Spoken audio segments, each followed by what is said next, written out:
한번 따라 하실까요? 하나님의 임재를 감당하십시오. 네, 오늘 본문이 좀 길지만 오늘 읽으신 본문은 다윗이 13년이 넘는 오랜 광야 생활을 끝내고 마침내 왕좌에 오른 직후의 일입니다. 그러니까 광야 생활을 하다가 오랜만에 좋은 침대는 과학이라고 강조하는 그 에이스 침대에서 자면서 드디어 제대로 된 밥도 먹고 싶어는 그런 때인 겁니다.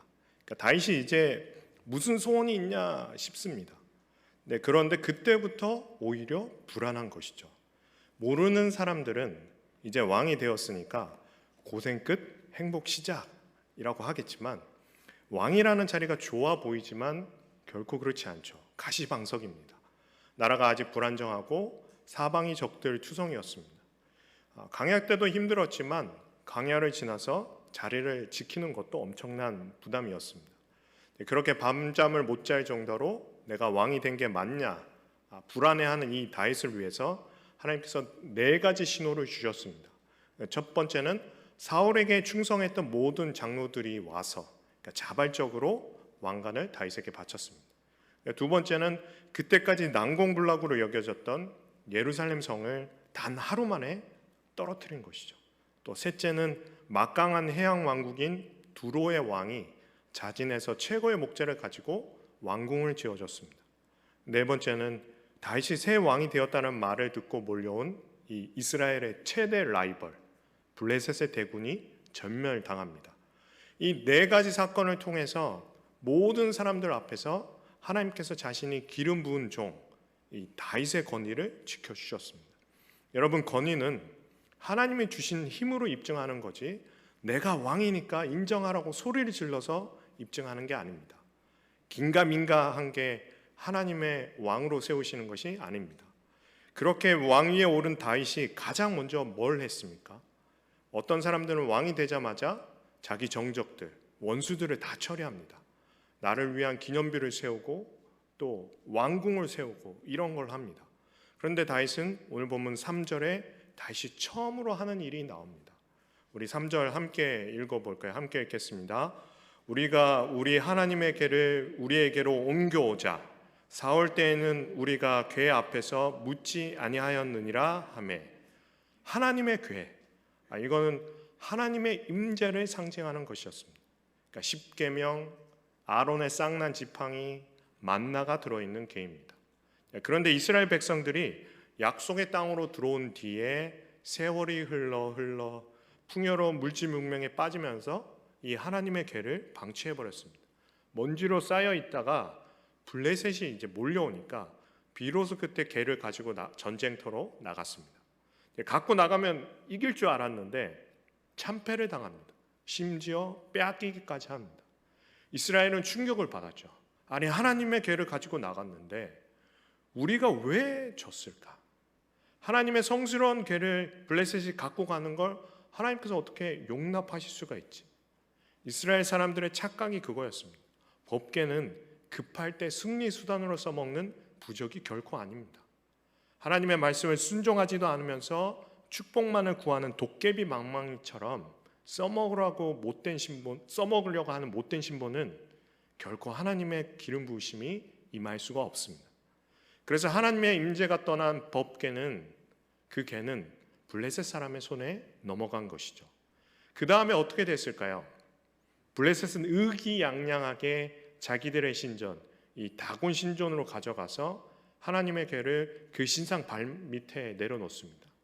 고대에서는 전쟁이 지면 그 나라의 신이 자기들의 신에 졌다고 생각해서 그 나라의 신상을 떼다가 자기들의 신상 발 앞에 무릎 꿇려 놓습니다. 모욕을 주는 상징적인 행위이죠. 근데 다음 날 보니까 어떻게 됐습니까? 법궤는 가만히 있었는데 다곤 신상의 목이 끊어지고 팔이 끊어지고 몸뚱이만 대굴대굴 굴러다녔습니다. 그리고 그때부터 무서운 전염병이 블레셋 도시들로 번져나가기 시작합니다. 그들의 공포심이 가득 차고 무서워서 궤를 이스라엘 땅으로 돌려보냈는데 그래서 기럇 여아림이라는 곳에서 70년이 넘게 방치되어 있었습니다. 그런데 왕이 된 다윗이 하나님의 궤를 예루살렘으로 가져오자 한 겁니다. 그러면서 신하들에게 한 말이 중요합니다. 3절 끝부분을 보시면 사울 때에는 어땠습니까? 우리가 걔 앞에서 묻지 아니하였다. 사울의 통치 40년 동안에 하나님의 계를 무시했다라는 거죠.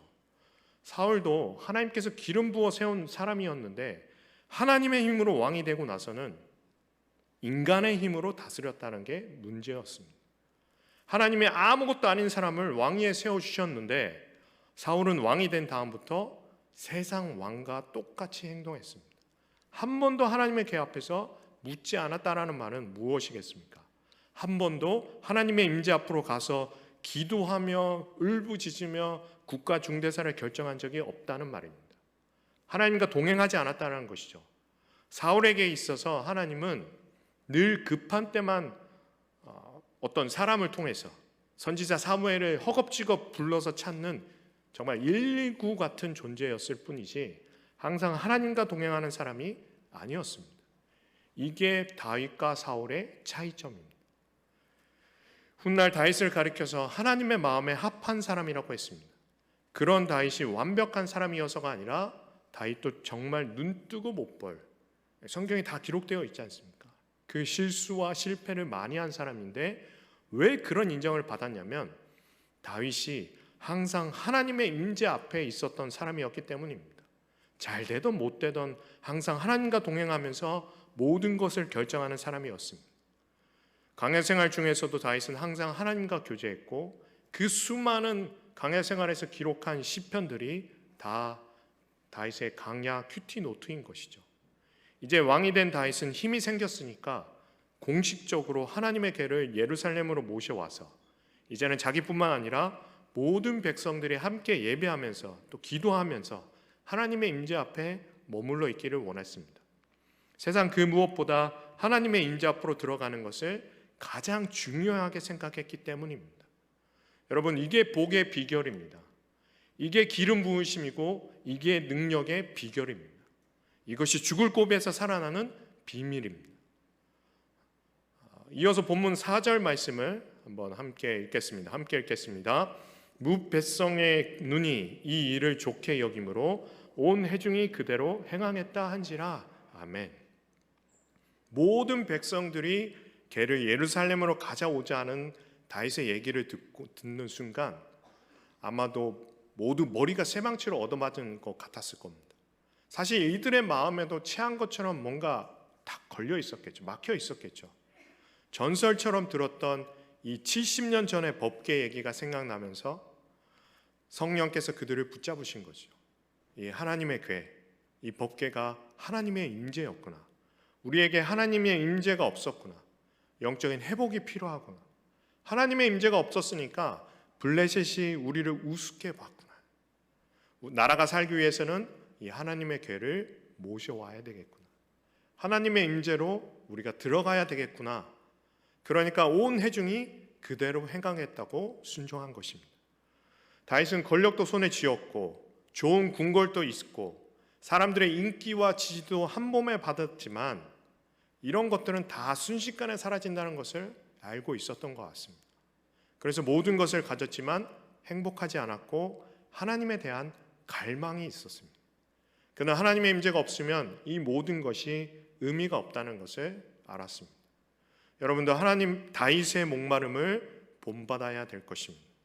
보기에는 멀쩡해 보여도 우리 인생도 우리 공동체도 우리 가정도 하나님의 임재가 충만하지 않으면 텅 빈 것일 뿐입니다.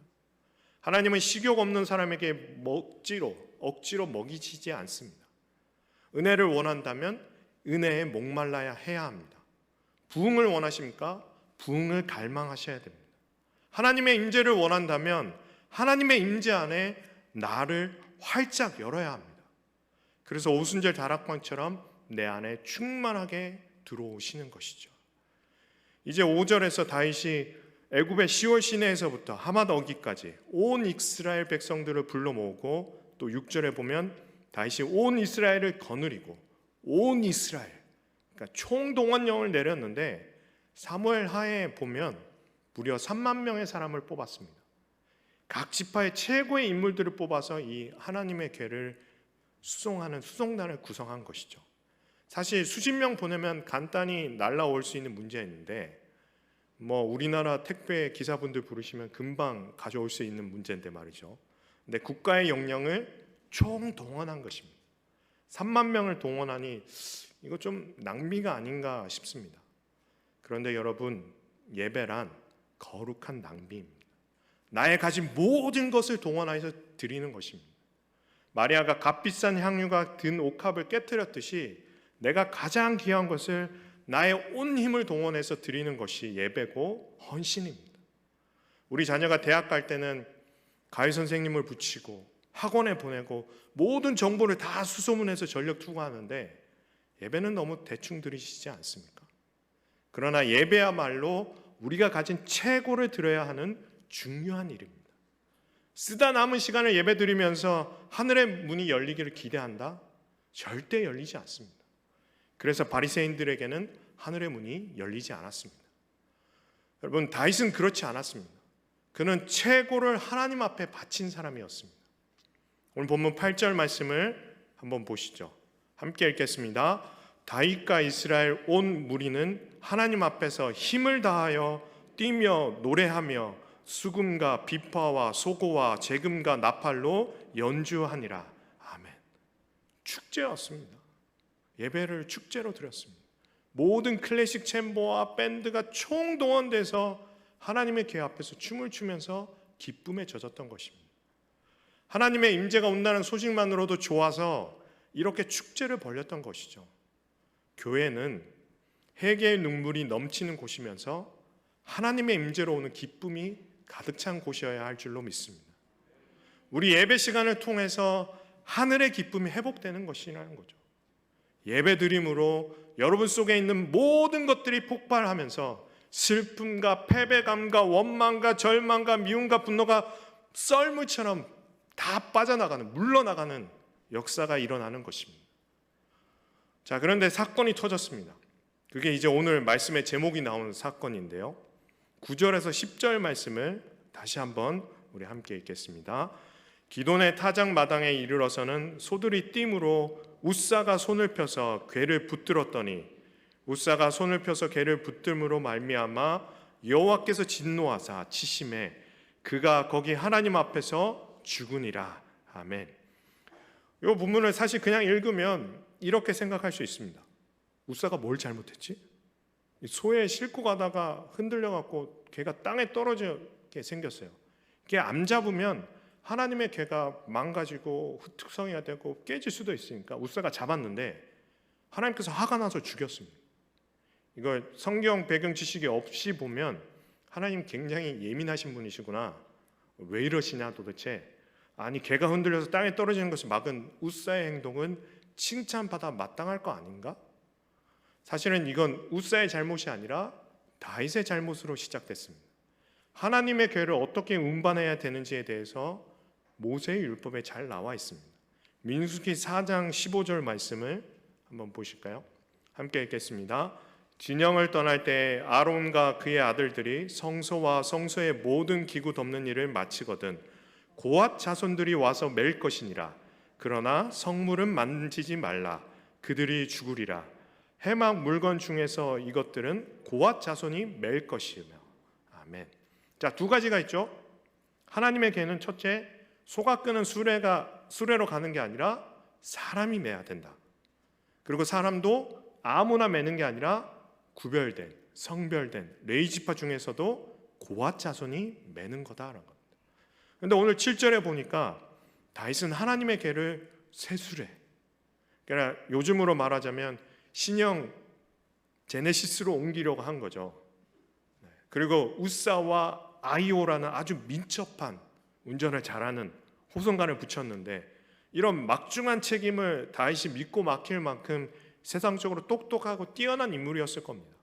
그런데 인간적으로 뛰어난 인재들이지만 하나님의 마음에 합한 인물들은 아니었습니다. 다윗은 여기서 무엇을 배웠을까요? 이 웃사의 죽음은 아마 충격이었을 겁니다. 우리가 좋다고 생각하는 예배와 하나님께서 좋다고 생각하는 예배가 다를 수 있다는 거죠. 우리가 좋다고 생각하는 헌신과 하나님께서 받으시는 헌신은 다르시다는 거죠. 웃사의 행동은 인간적인 시각에서는 칭찬받을 일이지만 실은 하나님의 말씀을 거역하는 거죠. 레위 자손 중에 고핫 자손, 하나님이 평생 준비시킨 그들이 하는 것을 세상적으로 뛰어난 인재들이 호송하면 안 되는 것이었습니다. 우리가 하나님의 일을 할 때 이런 태도로 일을 많이 합니다. 교회 좀 오래 다니고 뭐 좀 교회 일 좀 많이 했다 싶으면 하나님의 일을 할 때 그렇게 생각합니다. 하나님 가만 계십시오. 저희가 다 끝내주게 해드리겠습니다. 우리가 일 많이 해봤거든요. 우리가 하나님의 일을 할 때 인간적인 눈에 보기에는 칭찬받을 일, 별 문제 없는 것 같지만 하나님의 거룩하심에 훼손하는 경우가 굉장히 많습니다. 사울이 바울 되기 전에는 교회를 핍박하면서도 그것이 하나님이 기뻐하시는 일인 줄 알았지 않습니까? 어떻게 보면 사실 다윗도 좀 억울하긴 하죠. 자기 나름대로는 하나님께 최선을 다해 드리고자 하다가 이렇게 된 겁니다. 하나님의 일을 해야 된다는 열정에 너무 사로잡힌 나머지 하나님의 일을 하나님과 함께 하지 않은 거라는 거죠. 그러니까 공동체에 덕을 세우지 못하고 하나님께 영광을 돌리지 못합니다. 그래서 우리가 하나님을 위해서 위대한 일을 하는 것보다 하나님과 함께 동행하는 게 너무나 중요합니다, 여러분. 안 그러면 우리가 하는 일이 하나님과 상관없는 하나님의 일이 되어버리는 거죠. 하나님의 일을 하다가 하나님은 빠져버리고 일만 남아버려서 나도 시험 들고 다른 사람도 시험을 주고 그런 일에 빠져서는 안 될 것입니다. 평소에는 늘 하나님께 기도하던 다윗이 이번에는 성급한 마음에 기도도 하지 않았고 말씀도 찾아보지 않았습니다. 만약에 기도하고 말씀을 찾아봤다면 우리가 앞에서 살펴본 이 민수기 말씀을 발견했을 겁니다. 물론 다윗의 하나님의 임재를 갈망하는 그 열심은 진심이었습니다. 그러나 다윗은 법궤를 가져오면서 하나님의 마음과 통하는 것은 놓쳐버린 것이죠. 이것이 하나님을 진노케 했습니다. 여러분, 우리도 그렇지 않습니까? 사역해야 되는데 예배할 시간이 어디 있습니까? 지금 일이 바쁜데 기도할 시간이 어디 있어요? 하나님은 하나님의 뜻에 따르지 않는 조급함과 부지런함과 똑똑함보다는 하나님의 말씀에 순종하는, 하나님의 임재를 기다리는 거룩한 심표가 있는 삶을 오히려 더 기뻐하십니다. 많은 성도님들이 모여서 예배를 드린다고 해서 하나님의 영광 받으시는 것은 아닙니다. 예배자 한 사람 한 사람만이 하나님의 말씀 안에, 하나님의 임재 안에 지속적으로 거하면서 순간순간마다 한 걸음씩 옮길 때마다 하나님의 음성을 들으면서 가고 있느냐 안 가고 있느냐, 이게 더 중요합니다. 여러분, 하나님을 위해서 뭔가 위대한 일을 하려고 하지 마십시오. 무엇보다도 하나님과 동행하는 게, 함께 걷는 게 오히려 더 중요합니다. 한시라도 빨리 이 궤를 예루살렘에 운반해서 이 국가적인 대부흥을 일으키려는 다윗의 계획은, 인간적인 계획은 순식간에 이렇게 브레이크가 걸렸습니다. 13절에 보니까 궤를 옮겨 자기가 있는 다윗성으로 들이지 못하고 대신 어디로요? 오벳에돔의 집으로 메어갔다고 했습니다. 여기서 3개월 동안 머물러 있었습니다. 모든 계획이 멈춰졌습니다. 이렇게 되니 저절로 기도하며 성경 앞에 가서 엎드렸을 겁니다. 그리고 나서 우리가 앞에 살펴본 민수기 4장 15절을 보고 깨달았을 겁니다. 그래서 문제에 부딪혔을 때는 고민하지 말고 주님 앞에 달려나와서 엎드려야 되는 것이죠. 우사의 죽음은 어쩌면 하나님의 가속 방지턱과 같습니다. 하나님의 일을 우리의 속도로 막 몰아붙이는 데에 대한 하나님의 브레이크, 하나님의 가속 방지턱인 것이죠. 덜컹거리고 나서 3개월을 아무것도 못했습니다. 멈춰있는 동안은 오히려 저주의 시간이 아니라 은혜의 시간이라고, 하나님과의 만남의 시간입니다. 여러분, 하나님이 여러분의 인생에 여러분의 계획이 안 될 수가 있는데 그게 마크해버렸다면 하나님의 가속 방지턱을 걸어버리신 거 아닐까요? 이때 하나님은 여러분을 만나기를 원하십니다. 여러분의 모든 것을 멈추고 하나님의 임재 앞으로 들어가야 될 때입니다. 이때 하나님께서 하시고 싶은 말씀이 있으시죠. 이때 낙심하지 말고 우리의 인간적인 열심과 옛사람의 잔재들을 성령께서 드러내시도록 가만히 기다리셔야만 합니다. 하나님의 임재 앞에 엎드리는 이 시간이 오히려 축복의 시간인 줄로 믿습니다. 우리는 실패하고 싶지 않아 하죠. 우리는 우리의 인생을 성공하고 싶어 합니다. 세상 일뿐만 아니라 하나님의 일을 할 때도 마찬가지죠. 그러나 어떤 실패는 좋은 실패입니다. 하나님께서 우리의 인생을 뭔가를 더 하시기 위해서 나한테 뭔가를 빼내시는 겁니다. 하나님 나한테 뭘 뺄 때 수치스러워할 필요가 없습니다. 내 옛사람이 시도하는 것들이 다 실패해야 됩니다. 확 망해야 됩니다. 그래야 성령의 새 사람이 그 자리를 대신할 수 있습니다. 죽을 때는 우리가 확 죽어야지 기절하면 안 됩니다. 우리가 죽어야 부활할 거 아니겠습니까? 회개는 내가 나를 죽이기 전에 하나님이 나를 먼저 죽이시는 과정입니다. 야곱이 야복강가에서 하나님과 씨름하고 나서 그 뼈가 한도 뼈가 부러져서 평생을 절름발이로 살아갔듯이 우리 안에 옛사람이 부러져서 영적 절름발이가 돼서 하나님만 의지하고 평생을 살게 되는 그 변화가 바로 회개인 것입니다. 그렇게 육체가 죽을 때 오히려 영이 살아납니다. 그래서 기도 안 하고 내가 벌렸던 모든 일들이 잔인하지만 확 망해버려야 된다니까요. 빨리 망할수록 좋습니다. 그때부터 하나님이 살리시기 때문이죠. 하나님은 웃사를 죽이심으로써 우리의 방법과 우리의 의식으로 하나님의 영광을 얻으려는 걸 죽여버리신 겁니다. 술에는 사고로 흔들린 게 아니라 하나님이 흔드신 거예요. 웃사의 죽음에서 우리는 하나님은 사랑이시지만 결코 만홀히 여김을 받지 않는 거룩이심을 또한 배웁니다. 예배는 우리가 드려서 끝나는 게 아니라 하나님이 받으셔야 끝나는 것입니다. 근데 우리는 드리고 나서 하나님이 받으셨다고 생각하죠. 그렇지 않습니다. 거룩이 없는 예배는 하늘로 올라가지 않습니다. 하늘의 문이 닫힌 예배를 드리고 나니까 내 삶에 기적이 없는 것이고 우리 영혼의 변화가 없는 것입니다. 하나님은 수레나 소가 하나님의 임재를 운반하기를 원치 않으셨습니다. 사람이 직접 하기를 원하셨습니다. 어쩌면 소는 돈, 시스템, 문명, 세상의 힘을 상징할 수 있습니다. 하나님은 세상의 힘으로 운반하는 분이 아니십니다. 인간은 소를 이 문명의 이기를 가지고 화려한 어떤 것들을 지어드리면 하나님이 거기 거하실 거라고 생각했는데 그게 아니었습니다. 인간은 소보다 연약합니다. 그러나 그 연약함이야말로 하나님의 임재를 운반하실 수 있다고 하나님은 보신 겁니다. 그래서 레위인들이 그 무거운 언약궤를 어깨에 메고 가야만 했던 것이죠. 여러분, 언약궤는 수레에 실어서 소들이 끌고 가게 하고 자신은 행렬 가운데서 노래하고 춤추기를 원했던 이런 사람들이 오늘날 우리가 아닐까 저는 묵상이 됐습니다. 우리는 믿음의 여정 가운데서 고생은 다른 사람, 다른 것에 떠맡기고 그저 노래하고 춤추기만을 원하지는 않았을까요? 예배 준비는 예배부가 하는 거고 담임 목사님이 하시는 거고 나는 그냥 응답만 받겠다. 예배 와서 내 문제만 해결하고 가겠다. 우리는 대부분 하나님의 임재가 은쟁반에 담겨서 택배로 배달되기를 원합니다. 임재에 대한 대가를 지불하려고 하지 않습니다. 그건 예배의 구경꾼이지 예배자가 아닙니다. 그러면 하늘 문이 열리지 않습니다. 하나님은 그렇게 대가를 치르지 않는 것을 경계하십니다. 먼저는 이렇게 피 흘림이 있어야 하나님의 임재를 감당할 수가 있습니다. 죄의 삭은 사망이기 때문에 죄는 생명으로 그 값을 치릅니다. 그래서 구약의 예배에는 수많은 동물들을 죽여서 우리의 죄를 대신하는 거였습니다. 갈보리 언덕은 바로 하나님의 아들 예수 그리스도의 보혈로 우리의 죄값을 치는 장소였습니다. 우리는 그분의 보혈을 통해서 치른 피값을 통해서 이 예배의 자리에 나와 있는 것입니다. 그러므로 이 자리를 함부로 모독하시면 안 됩니다. 하나님이 요구하시는 피값은 그리스도의 보혈로 만족시켰지만 주님의 보혈을 모독하는 우리 안에 옛사람이 살아있는 것을 통해서 치른 피값을 통해서 이 예배의 자리를 나와 있는 것이죠. 그러므로 웃사가 죽은 것은 바로 다윗 안에 우리 안에 웃사가 죽은 것입니다. 여러분, 웃사라는 이름의 뜻은 힘, 위험, 안전이라는 뜻입니다. 뭐가 맞춰지지 않습니까?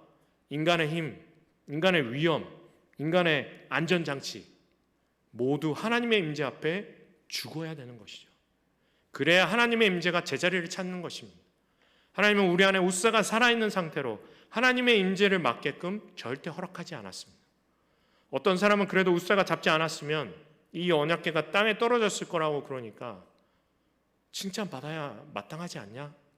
그런 논리는 마치 리브가가 야곱을 시켜서 눈먼 이삭을 속이지 않았다면 야곱의 축복을 계승하라는 하나님 뜻이 이루어지지 않았을 거라고 말하는 것과 똑같습니다. 여러분, 우리는 하나님을 도와드려야 된다고 생각합니다.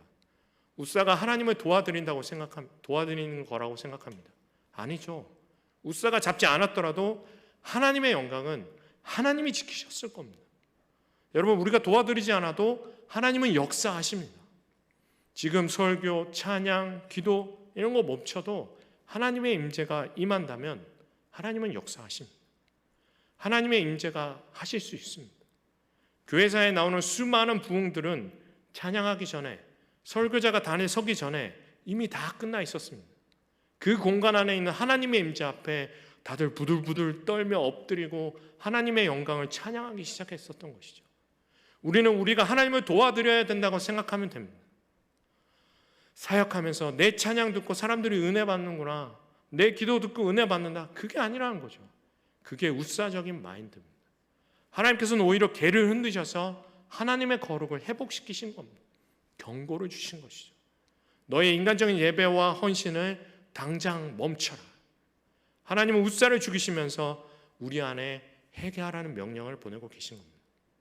하나님의 영광은, 하나님의 임재는 보혈로 얼룩진 회개의 문 뒤에 머물러 있습니다.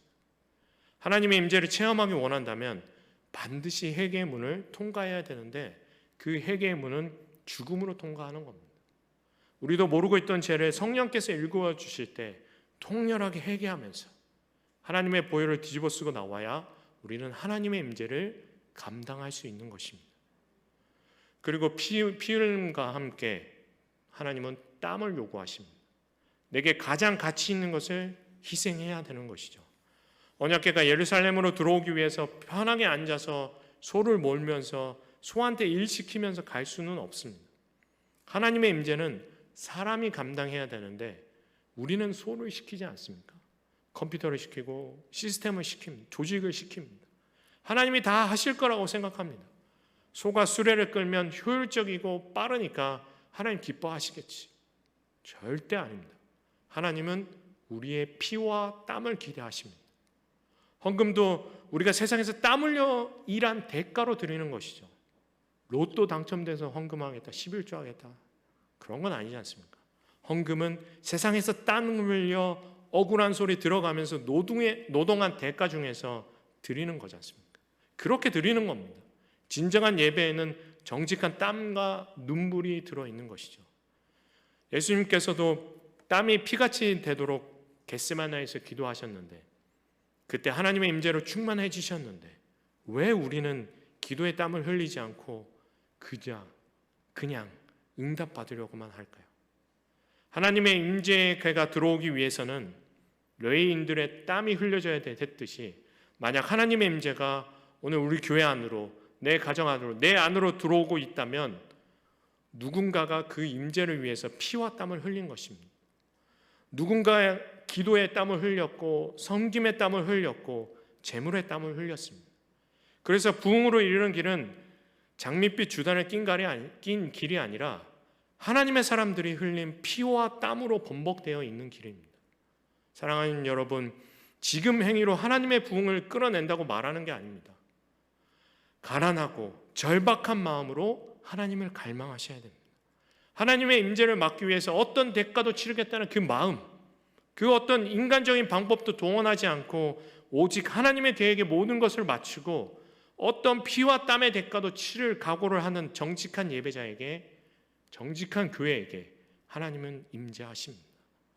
하나님은 하나님을 갈망하는 사람들에게 복을 주십니다. 먼저 그 나라와 그 의를 애타게 구하는 자에게 이 모든 것을 더하겠다고 하십니다. 하나님을 갈망하는 자에게 치유를 주십니다. 하나님만 경외하는 너에게는 공의로운 해가 떠올라서 치료하는 강선을 바라리니 인간이 불가능하다고 말한 병을 치유할 것입니다. 그러므로 여러분, 그 무엇보다도 하나님을 갈망하십시오.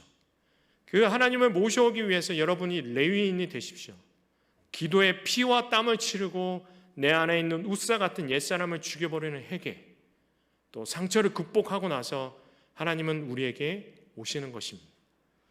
자, 오늘 본문 마지막 부분을 보시면서 말씀을 정리하고자 합니다. 13절, 14절 한번 보십시오. PPT를 만들지는 않았습니다. 한번 보시면 걔가 오베데돔의 집에서 석 달을 있었고 집과 그의 모든 소유에 복을 내리셨다라고 했습니다. 오베데돔은 처음에 기분이 어땠을까요? 언약궤가 자기 집에 왔을 때 기쁘다, 너무 좋아 이랬을까요? 이미 소문이 다 자작이 퍼졌겠죠. 이 개가 블레셋 땅에 있을 때 무서운 질병이, 이 코로나와 같은 질병이 언약궤가 가는 곳마다 돌아서 다 죽었다. 근데 또 예루살렘으로 옮겨오다가 웃사가 만져서 그 자리에서 죽음을 당했다. 온 이스라엘의 소문이 파다했을 겁니다. 다들 무서워서 언약궤 근처에 가기도 싫은 상황인데 갑자기 어느 날 자기 집 문을 왕의 신하들이 두드리더니 저 미안하지만 다윗 왕의 명령으로 하나님의 궤를 당신 집에 잠깐만 둬야 되겠습니다. 얼마나 둘까 얘기하지 않죠. 우리 교구 목사님들이 구역장 해주십시오 할 때 얼마나 섬길까 얘기하지 않죠. 조금만 하면 된다고 그럽니다. 일단 그렇게 들어오셔서 하시면 되죠. 그죠? 네. 어쨌든 왕의 명령이니까 이 오베데돔이 거절할 수도 없고 이 궤를 집 안으로 들여다 놓고 여기다 놓고 집 안에다 놓고 집사람들이 전부 다 덜덜덜 떨고 있는 거죠. 앞으로 우리 어떡하냐. 근데 왜 다윗이 오베데돔의 집에다 가져 놓았을까요? 이 오베데돔이 바로 고앗 자손이었기 때문입니다. 근데 이 언약궤가 엄청난 능력을 발하기 시작합니다. 오베데돔의 곡식들이 다른 집보다 몇십 배나 더 잘 자라는 거죠. 지붕도 물이 새지 않고 그 집 애들이 다 비실비실했는데 올림픽 대회 나가도 될 만큼 건강해지는 겁니다. 오베데돔이 사업을 잘못하는 사람인데 시작하는 일마다, 건드리는 일마다 대박을 터뜨리는 겁니다. 계속해서 뭔가 좋은 일이 생기고 가을의 추수도 평소 때와는 비교도 할 수 없을 만큼 풍성하고 오베데돔뿐만 아니라 그 집에 들어갔다 나오는 사람들도 다 복을 받는 겁니다. 그 집에 가면 이유를 알 수 없는 평화와 기쁨이 넘쳐 흘러서 모두가 그 집에 가서 시간을 보내고 싶어 했고 오베데돔을 시기하고 공격하는 적들은 오히려 다 망하는 겁니다. 이 소문이 다윗 왕의 귀에까지 들어갑니다. 왕이여 믿기 어려우시겠지만 오베데돔의 집에 하나님의 궤가 들어간 지 석 달 만에 그가 억대 부자가 되었다고 합니다. 이걸 듣고 다윗이 무릎을 치면서 깨달은 거죠. 그래, 하나님의 말씀은 신실하신 거구나. 똑똑한 사람이 아니라 하나님의 사람 오베데돔의 집에 고앗 자손의 집에 있으니까 이 궤가 축복이 되는 거구나. 하나님은 우리를 저주하려고 하신 것이 아니라 우리를 바로 잡으려고 하신 것이었다. 오베데돔의 집에서 석 달 만에 복을 받았다면 내가 궤를 예루살렘으로 제대로 모셔오면 우리 백성 전체가 복을 받을 것이다. 하나님의 사람들이 하나님의 영광을 제자리로 돌려놓는다면 여러분과 여러분의 공동체가 복을 받을 줄로 믿습니다. 문제는 하나님에게 있었던 것이 아니라 우리 인간에게 있었던 거죠. 우리가 순종하면 우리 안에 웃사를 죽이고 말씀으로 돌아가고 기도로 돌아가면서 초라하고 볼품 없어도 하나님의 손을 잡고 다시 시작하면 복이 될 것입니다.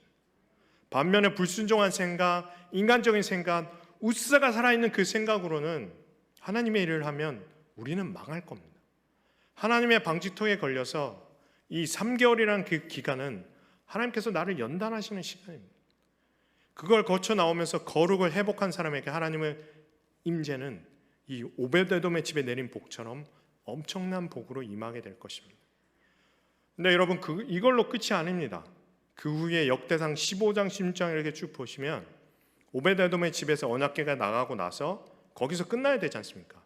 근데 이 이름이 6번이나 나옵니다. 그것도 항상 언약궤 옆에 붙어서. 처음에는 옮기는 운반자 중에 오베데돔의 이름이 들어있습니다. 그 다음에는 예루살렘에서 언약궤를 지키는 왕이 임명한 문지기 중에 이 이름이 들어가 있습니다. 이건 왕이 억지로 끌고 온 것이 아니었다고 알 수가 있죠. 이 하나님의 궤가 하나님의 축복의 근원인 것을 안 오베데돔이 이 언약궤 앞에서 지키는 진짜 문지기가 되었습니다. 다윗이 그게 부러워서 시편을 썼지 않습니까? 하나님의 성전에 문지기로 하루 있는 것이 왕궁에 천년 있는 것보다 나으니라. 여러분 그 축복의 자리를 양보하지 마십시오. 언약궤는 하나님의 임재입니다. 나는 평생 언약궤와 함께 하겠다. 나는 죽으면 죽었지 이 궤를 떠날 수가 없다. 이 하나님의 임재가 함께하면 나와 내 가정이 복을 받고 보호받고 은혜 받고 귀신이 쫓겨나가고 병든 몸이 회복되고 적들이 가까이 오지 못하고 다른 모든 것들이 하나님의 임재 앞에 다 있는데 내가 어디를 가겠냐? 그리고 꽉 붙들고 있는 거죠.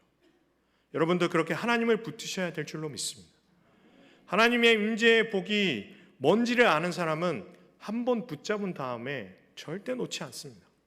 오늘 오벳에돔의 하나님의 임재를 향한 불타는 사랑이, 그 열정이 저와 여러분의 것이 되기를 정말 간절히 바랍니다. 한 번의 뼈아픈 실패를 경험한 다윗이 이 큰 영적인 깨달음을 얻고 두 번째 수송 작전에 들어가죠.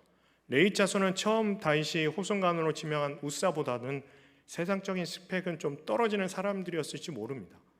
그러나 그들은 평생 기도와 말씀으로 하나님이 준비한 사람들이었습니다. 이 계를 가지고 오다가 어떤 무서운 일이 벌어졌는지도 아는 사람들이었습니다. 이 계를 메고 가는 게 얼마나 힘든지도 아는 사람들이었습니다. 모두가 회피하고 빠지고 싶어하는 이 일을, 그러나 그들은 묵묵히 순종하며 감당하는 사람들이었습니다. 이들의 피와 땀과 헌신이 있어서 하나님의 임재가 들어오는 것입니다. 사랑하는 여러분, 레위 사람들이 매지 아니하였으면 우사가 죽습니다.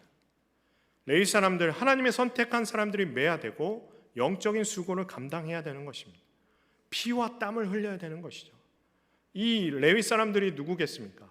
하나님이 세우신 영적인 지도자 사람들이죠. 여러분, 목사, 장로님만이 아니라 우리 교회 사역을 하는 재직부서의 모든 구성원분들, 우리 구역장들, 교사, 찬양되는 언약궤를 매야 하는 사람들인 줄로 믿습니다. 그런데 기도 안 하고 일주일 내내 다른 생각하고 있다가 주일날 갑자기 하려고 하면 힘든 게 당연하죠.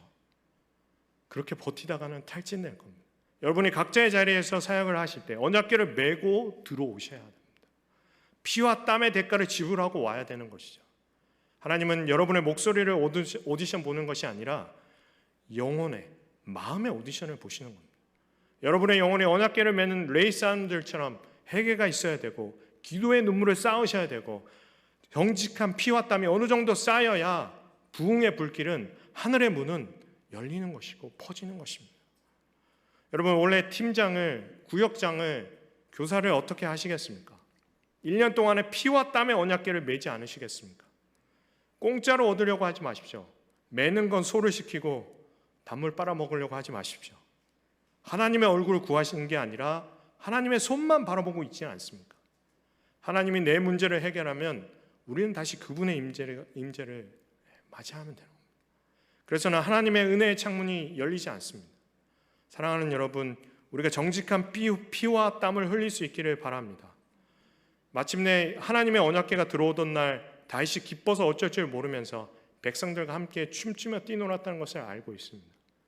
어떤 대가를 치르고 어떤 과정을 거쳐서 하나님의 임재가 예루살렘으로 들어왔는지 알기 때문에 그 다음부터는 어떤 축복과 기적과 치유와 회복을 풀어놓을지 알기 때문에 그렇게 뛰며 춤출 수 있었습니다.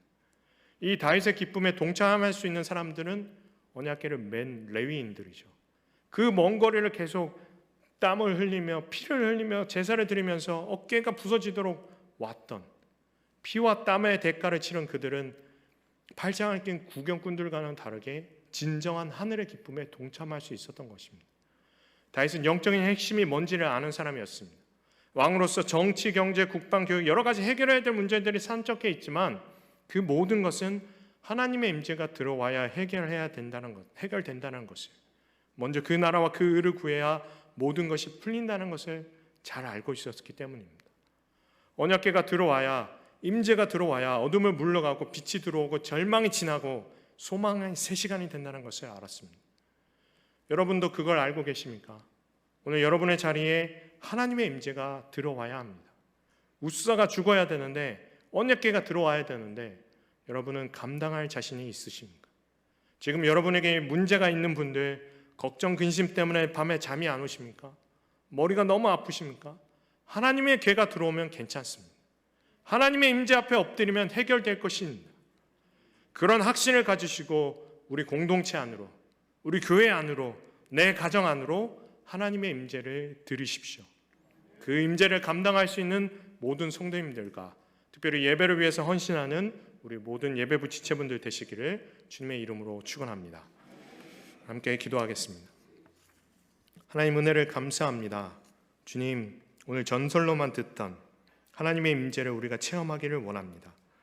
우리의 하려함의 힘이 아닌 겸손한 피와 땀의 헌신이 주님의 마음을 울린다는 것을 깨달았으니 처절한 회개가 없음을, 인간적인 고집과 생각으로 주님 앞에 엎드렸음을 용서하여 주옵소서. 하나님 앞에, 하나님의 임재 앞에 다시 초심으로 돌아가는 우리의 믿음이 되게 하여 주옵소서. 하나님의 영이 우리에게 임하여 주옵소서. 우리 주 예수 그리스도의 이름으로 기도합니다. 아멘.